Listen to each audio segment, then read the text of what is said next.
Mga boss, sinong mga taga Cavite dito mga boss? Dahil ngayon ay mainit yung usapan mga boss na talagang paghaharian ng mga Rimulya ang Cavite. Una na nilang binasag ang katahimikan at talagang pinahuli nila itong si Bong Revilla mga boss na isa din sa mga kilala at hawak yung Cavite mga boss.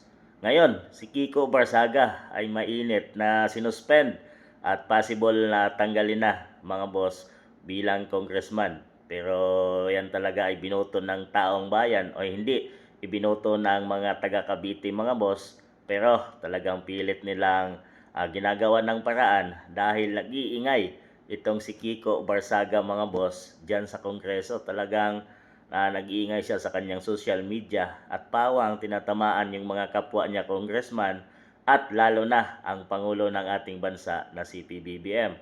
So ang lang ginawa mga boss ay pilit nilang pinapatahimik ang matapang na batang ito. First timer na congressman pero walang takot mga boss.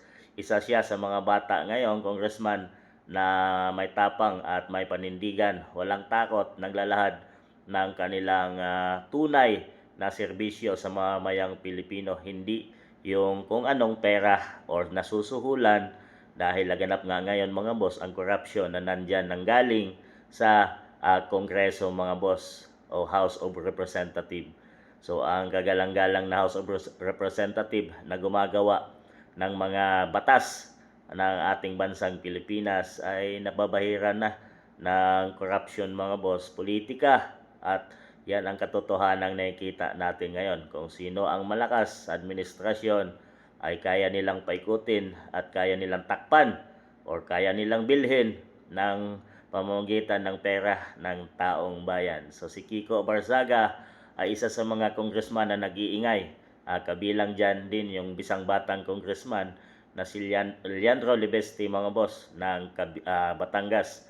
So silang dalawa ay talagang nakikita natin ngayon sa mga social media na may tapang at hindi nasusuhulan mga boss. Talagang natakot sila 2 times nang na suspend si Kiko Barsaga at hindi pa siya nakakabalik sa Kongreso. Junvic Rimulya at ang mga Rimulya, Buying Rimulyas, marami sila dyan sa Cavite at sinasabing hawak nila mga boss ang Cavite. So Abraham Tolentino ay isa sa mga kilala din pero hindi ganong kalakas ang kanyang pangalan mga boss. Pero dito sa dalawa, sa tingin ko, sila yung matinik na magkatunggali, Kiko Barsaga at Junvic Rimulya. So abangan natin ito sa 2028 mga boss dahil mukhang natatakot ang mga Rimulya kahit bata ito mga boss dahil nakitaan na natin ng tapang at galing ngayon. So taga Cavite na ang umusga kung sino ang pipiliin ninyo bilang Cavite Governor ngayong 2028 mga boss. So talagang unti-unti na nila parang ganon, may system sila mga boss kagaya ng administrasyong PBBM na pagkalaban ay kinakasuhan nila ng samut-sari or tinatanggal nila para hindi makatakbo sa eleksyon mga boss. So may pattern, nag-iisa lang yung pattern na ginagawa nila.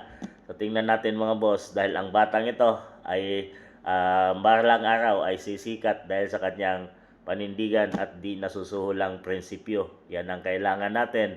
Ang mga taong ganyan ang kailangan natin sa ating bansang Pilipinas. Taga Cavite, vote wisely. Kiko Barsaga, Junvic Rimulya, Abraham Tolentino for Cavite Governor 2028. So kayo ang humusga.